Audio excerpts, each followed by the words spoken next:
Hello guys, welcome back to this channel. In today's video, I'm going to show you how to prevent WhatsApp group members from sending messages. Okay, let's get into it. First thing first, we can open up our WhatsApp, and after we have this application opened, we can open our group chat. We want to disable the sending messages on. For instance, I'm just going to open this group chat.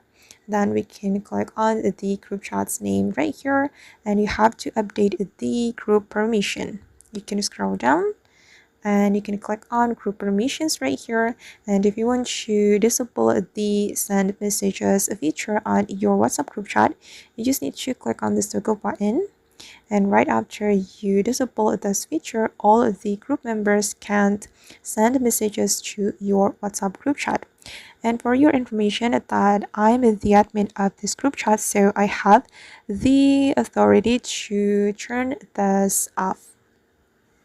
Alright guys, and that's how we can prevent WhatsApp group members from sending messages.